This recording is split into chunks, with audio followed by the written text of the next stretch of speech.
নমস্কার বন্ধুরা, তোমাদের প্রত্যেককে জব নিউজ ভ্যালিতে স্বাগত। আজকে এই ভিডিওতে আলোচনা করব আইসিডিএস এর নিয়োগ বিজ্ঞপ্তির সম্পর্কে। আরও একটি জেলাতে আইসিডিএস এর কর্মী এবং সহায়িকা পদের নিয়োগের বিজ্ঞপ্তি বেরিয়েছে। ভিডিওটিতে বিস্তারিত আলোচনা করব। তোমরা অবশ্যই প্রথম থেকে শেষ পর্যন্ত ভিডিওটি দেখো। চ্যানেলে যদি নতুন হও অবশ্যই চ্যানেলটি সাবস্ক্রাইব করে পাশে থাকবে। তোমরা অন স্ক্রিন দেখতে পাচ্ছ অফিসিয়াল নোটিফিকেশনটি। দেখো এখানে তোমরা কিভাবে আবেদন করবে। তোমরা আবেদন করবে অনলাইনের মাধ্যমে। অনলাইনে আবেদন করা হচ্ছে।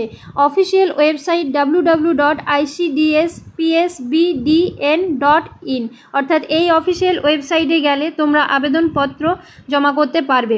দেখো এখানে ডাকযোগে বা কুরিয়ারের মাধ্যমে আবেদন গ্রাহ্য হবে না ও বাতিল বলে গণ্য হবে। অর্থাৎ শুধুমাত্র অনলাইনেই তোমরা ফর্মটা ফিল আপ করতে পারবে। আবেদন করার শুরু অর্থাৎ আবেদন কবে থেকে শুরু হবে? 21/8/2024 থেকে শুরু হবে। অর্থাৎ আবেদন শুরু হয়ে গেছে। লাস্ট ডেট 18/9/2024 রাত্রি 11টা 59 পর্যন্ত। দেখো এখানে তোমাদের আবেদন করার জন্য বয়স্ক হতে হবে। 18 থেকে 35 বছরের মধ্যে তোমাদের বয়স হতে হবে, তাহলেই তোমরা এখানে আবেদন করতে পারবে 21/8/2024 অনুযায়ী। দেখো তোমাদের শিক্ষাগত যোগ্যতা কি থাকতে হবে? তোমাদের শিক্ষাগত যোগ্যতা উচ্চ মাধ্যমিক পাস হতে হবে, তাহলেই তোমরা এখানে আবেদন করতে পারবে। এখানে দেখো স্থায়ী বাসস্থান সংক্রান্ত তোমাদেরকে প্রমাণপত্র দিতে হবে। এখানে দেখো নিয়োগ পদ্ধতি অর্থাৎ তোমাদের কিভাবে নিয়োগ করা হবে সেটা বলা আছে। তোমাদের 100 নম্বরের পরীক্ষা হবে, 90 নম্বরের লিখিত পরীক্ষা হবে এবং 10 নম্বরের মৌখিক পরীক্ষা হবে। এখানে দেখো সিলেবাস দেওয়া আছে।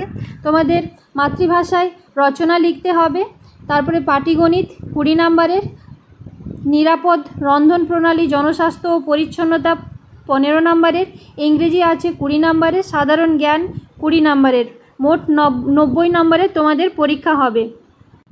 দেখে নাও তোমরা কোন জেলা থেকে আবেদন করতে পারবে। পশ্চিম বর্ধমান জেলাতে এখানে আইসিডিএস এর নিয়োগ বিজ্ঞপ্তি বেরিয়েছে। অর্থাৎ তোমরা পশ্চিম বর্ধমান জেলার যদি বাসিন্দা হয়ে থাকো তাহলে তোমরা এখানে আবেদন করতে পারবে। চাকরি সংক্রান্ত বিভিন্ন খবর পাওয়ার জন্য তোমরা অবশ্যই আমার টেলিগ্রাম গ্রুপে জয়েন হয়ে যাও। ডেসক্রিপশনে লিংক দেওয়া আছে। তোমরা কে কোন জেলা থেকে দেখছো অবশ্যই কমেন্ট বক্সে কমেন্ট করে জানিও। তোমাদের জেলার যদি কোনো খবর পাই অবশ্যই তোমাদেরকে জানিয়ে দেওয়া হবে। আজকে এই পর্যন্তই থাক। ভিডিওটি যদি ভালো লেগে থাকে তাহলে লাইক করবে, কমেন্ট করবে, বন্ধুদের সাথে বেশি বেশি করে শেয়ার করবে এবং সাবস্ক্রাইব করে অবশ্যই পাশে থাকবে।